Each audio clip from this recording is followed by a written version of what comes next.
তাই বাস্তু হচ্ছে এমন একটা, যার মধ্যে দেবগুণও আছে, অসুর গুণও আছে। যে কোনো বাড়িতে আপনারা দেখবেন, কোনো বাড়িটা ঢুকলে মনে হয় যেন একটা মন্দিরে ঢুকেছি, সেখানে সর্ব সুখ আছে, তার মানে সেই বাড়িতে দেবগুণ বেশি বৃদ্ধি পেয়েছে। আর যেই বাড়িতে অসুর গুণ বৃদ্ধি পাবে, একটা না একটা চোট, দুর্ঘটনা, অ্যাক্সিডেন্ট, ডেথ, অপমৃত্যু হয়েই যাবে।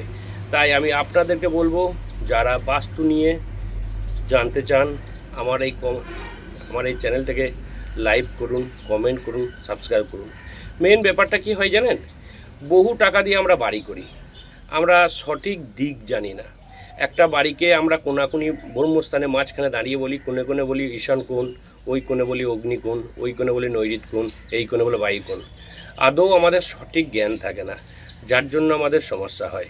তবে আমি বলবো, বাস্তু সংক্রান্ত যে কোনো হেল্পের জন্য আপনি আমার সাথে কন্ট্যাক্ট করতে পারেন। এবং আমার এই চ্যানেলটা দেখলে বাস্তু নিয়ে প্রত্যেক দিন কিছু না কিছু আমি নতুন নতুন আপডেট দেবো, এবং সেখান থেকে বাঁচার উপায় দেবো, রেমেডি দেবো। আপনি যদি ভালো লাগে আমার এই বাস্তু নিয়ে চ্যানেলটাকে পূরণ করুন। বাড়ির মধ্যে এমন একটা জায়গা যেটা হচ্ছে 225 ডিগ্রি সাউথ ওয়েস্ট, যেটাকে আমরা সাউথ ওয়েস্ট বলা হয়, যেটা নৈঋত কোণ হিসাবে আমরা সাধারণত সচরাচর জানি। ওই স্থানটা হচ্ছে রাহু স্থান।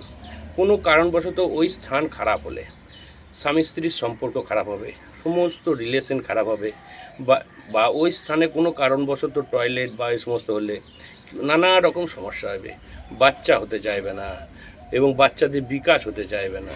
তাই বলছি, যদি বাস্তু সংক্রান্ত কিছু ডিটেলস জানার দরকার হয়, আপনি আমাদের সঙ্গে কন্ট্যাক্ট করবেন। বা আরও নিত্য নতুন ভিডিও পেতে চাইলে আমার এই চ্যানেলটাকে আপনারা সাবস্ক্রাইব করুন, লাইক করুন, কমেন্ট করুন। ধন্যবাদ।